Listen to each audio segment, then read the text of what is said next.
Hi hello and welcome to Akshita's creation. இன்றைக்கி எல்லாருக்குமே ரொம்பவே பிடிச்ச மட்டன் குழம்பு எப்படி வைக்கிறதுன்னு சொல்லி பார்ப்போம். இது வந்து நான் இன்றைக்கி கிரேவி மாதிரி வச்சுருக்கேன். ரொம்பவே டேஸ்ட்டாக இருந்தது, பார்க்கவும் ரொம்ப அட்ராக்டிவாக இருந்தது. இது ரொம்ப ஈஸியாக ப்ரெஷர் குக்கரில் எப்படி குக் பண்ணுறதுன்னு சொல்லி தான் எனக்கு நான் செஞ்சு காட்டியிருக்கேன். எல்லோரும் உங்கள் வீட்டில் கண்டிப்பாக ட்ரை பண்ணி பாருங்கள். ரொம்பவே சிம்பிளாக இருக்கும் இந்த மெத்தட். எங்கள் சேனல் இன்னும் சப்ஸ்கிரைப் பண்ணலன்னா சப்ஸ்கிரைப் பண்ணுங்கள். இப்போ நம்ம செய்ய போகிற மட்டன் கிரேவி இட்லி, தோசை, சப்பாத்தி, பரோட்டா, சாதம் எதுக்கு வேணால் வச்சு சாப்பிட்லாம். எல்லாத்துக்குமே அருமையான காம்பினேஷனாக இருக்கும். இதுக்கு தேவையான இன்க்ரீடியன்ட்ஸ் என்னன்னு சொல்கிறேன் ஃபஸ்ட்டு. அது பார்த்துட்டு அதுக்கப்புறம் எப்படி குக் பண்ணுறதுன்னு சொல்லி பார்ப்போம். மட்டன் 1/4 கிலோ எடுத்திருக்கேன். ஆயில் தாளிக்கிறதுக்கு தேவையான அளவு, தாளிக்க தேவையான கருவேப்பிலை, பட்டை, கிராம்பு, சோம்பு ஒரு 1/2 ஸ்பூன், கார்னிஷிங்காக கொஞ்சம் கொத்தமல்லி, இஞ்சி பூண்டு விழுது 2 ஸ்பூன் எடுத்திருக்கேன். தக்காளி 2 தக்காளி சின்ன சைஸில் எடுத்து கட் பண்ணி வச்சுருக்கேன். சின்ன வெங்காயம் 1 கை அளவுக்கு உரிச்சு எடுத்து வச்சுருக்கேன், கட் பண்ணல, அப்படியே எடுத்திருக்கேன். மஞ்சத்தூள் ஒரு 1/2 ஸ்பூன் எடுத்திருக்கேன். மட்டன் மசாலா 2 ஸ்பூன், தனியாத்தூள் 2 ஸ்பூன்,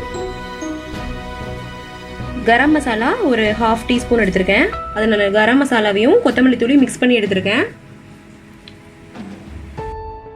இப்போ நான் காட்ட போகிற இன்க்ரீடியன்ட்ஸ் நம்ம டைரெக்டாக வந்து மிக்ஸி ஜாரில் போட்டு அரைச்சி எடுத்துக்கலாம். வணக்க தேவையில்லை. கசகசா 1 ஸ்பூன் எடுத்திருக்கேன்.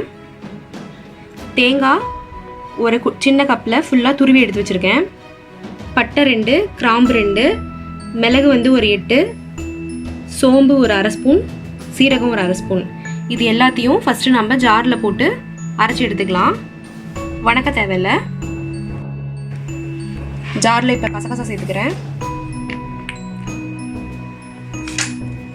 இப்போது மீதி எடுத்து வச்சுருக்கோம்ல, சீரகம், சோம்பு, பட்டை, கிராம்பு, மிளகு, தேங்காய் இது எல்லாத்தையும் போட்டு அரைச்சிக்கலாம்.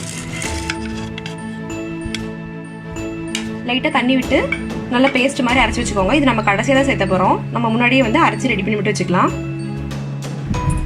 நான் காமிச்சேன்ல, அதெல்லாம் போட்டு நல்லா நைஸாக ஒரு பேஸ்ட்டாக அரைச்சி வச்சுக்கிட்டேன். இப்போது நம்ம தாளிக்க தேவையானதெல்லாம் எப்போ சொல்லி பார்ப்போம். ஸ்டவ் ஆன் பண்ணிக்கோங்க. ஆன் பண்ணிட்டு ஒரு ப்ரெஷர் குக்கர் வச்சுக்கோங்க. குக்கர் நல்லா ஹீட் ஆனதும் நம்ம ஒரு 3 ஸ்பூன் எண்ணெய் சேர்த்துக்கலாம்.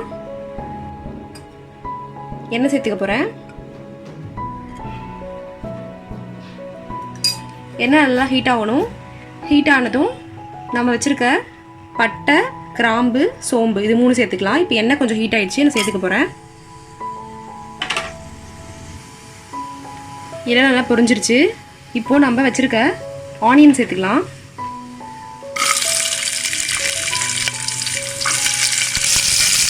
ஆனியன் நல்லா கோல்டன் கலரில் பொரியணும். அது வரைக்கும் நல்லா வதக்கிக்கோங்க. இப்போ நம்ம வச்சுருக்க கருவேப்பிலை சேர்த்துக்கலாம்.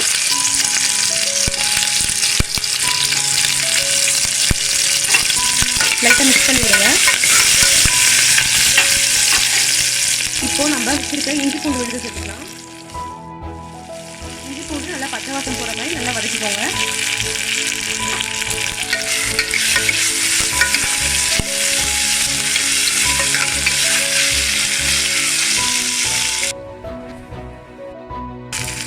இஞ்சி பூண்டு விழுது நல்லா வதங்கிடுச்சு. இப்போது நம்ம வச்சுருக்க தக்காளி சேர்த்துக்கலாம். தக்காளி நல்லா வதக்கிடுங்க. இப்போது நம்ம வச்சுருக்க மசாலாலாம் சேர்த்துக்கலாம். ஃபஸ்ட்டு வச்சுருக்க மஞ்சத்தூள் சேர்த்துக்கலாம். கொத்தமல்லி தூள், கரம் மசாலா, மட்டன் மசாலா இதெல்லாம் சேர்த்துக்கலாம். அடுத்து தேவையான அளவு உப்பு சேர்த்துக்கலாம். நான் இப்போதைக்கு 1 ஸ்பூன் போடுறேன். இது நல்லா வதக்கி விடுங்க.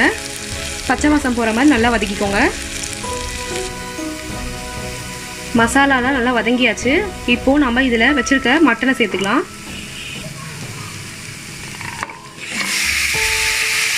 மட்டன் சேர்த்துட்டு அந்த மசாலாவோட நல்லா மிக்ஸ் பண்ணி விடுங்க. மிக்ஸ் பண்ணி விட்டால் தான் அந்த மட்டனுக்குள்ளே நல்லா அந்த மசாலாஸ்லாம் இறங்கும். மட்டன் கூட வச்சுருக்க மசாலாஸ்லாம் நல்லா மிக்ஸ் ஆகிடுச்சு. இப்போது நம்ம இதில் கொஞ்சம் லைட்டாக தண்ணி தெளித்து இதை ஃபஸ்ட்டு ஒரு 10 மினிட்ஸ் சும்மா அப்படியே மூடி வச்சுருங்க. அப்போ தான் வந்து அந்த மசாலாலாம் நல்லா உப்பு, காரம் அது எல்லாமே வந்து நல்லா மட்டனுக்குள்ளே நல்லா இறங்கும். லைட்டாக தண்ணி சேர்த்துக்கலாம். நல்லா கலந்து விடுங்க.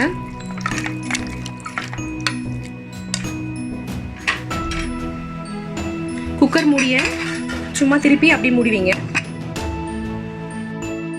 ஒரு 10 மினிட்ஸ் நான் மூடி வச்சுட்டு இப்போ ஓப்பன் பண்ணிட்டேன். பாருங்கள், நல்லா மிக்ஸ் ஆகி நல்லா கொதிச்சிருக்கு.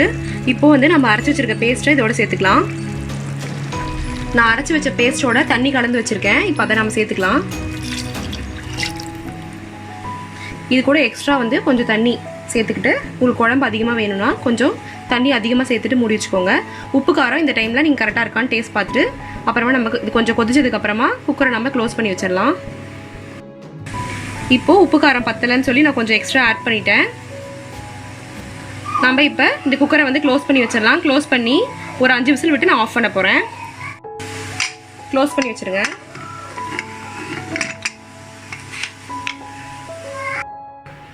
இப்போது நான் 5 விசில் விட்டு குக்கரை ஆஃப் பண்ணிட்டு உங்களுக்கு நான் இப்போ ஓப்பன் பண்ணி காமிச்சிருக்கேன். பாருங்கள், குழம்பு எவ்வளோ சூப்பராக தயாராகிருக்குன்னு. இப்போது நம்ம இதை ஒரு பவுலில் வச்சு சர்வ் பண்ணி காட்டலாம். நம்மளோட சூப்பரான pressure cooker mutton masala ready ஆயிடுச்சு. பாருங்கள், நம்மளோட குழம்பு சூப்பராக தயாராகிருக்கு. இது நம்ம குழம்புன்னு சொல்லலாம், மசாலா இல்லை குருமா எப்படி வேணால் சொல்லலாம். ரொம்பவே அருமையாக இருக்கும். நீங்கள் கண்டிப்பாக உங்கள் வீட்டில் ட்ரை பண்ணி பாருங்கள். ரொம்பவே சிம்பிளாக ப்ரெஷர் குக்கரில் எப்படி வைக்கிறதுன்னு தான் சொல்லி காமிச்சிருக்கேன். ஸோ உங்கள் வீட்டில் நீங்களாம் ஈஸியாக வச்சு பார்க்கலாம். வச்சு பார்த்துட்டு எப்படி இருந்துச்சுன்னு சொல்லி உங்கள் கமெண்ட்ஸ் எங்களுக்கு ஷேர் பண்ணுங்கள். எங்கள் சேனல் இன்னும் சப்ஸ்கிரைப் பண்ணலன்னா சப்ஸ்கிரைப் பண்ணுங்கள். தேங்க்ஸ் ஃபார் வாட்சிங். Keep supporting us.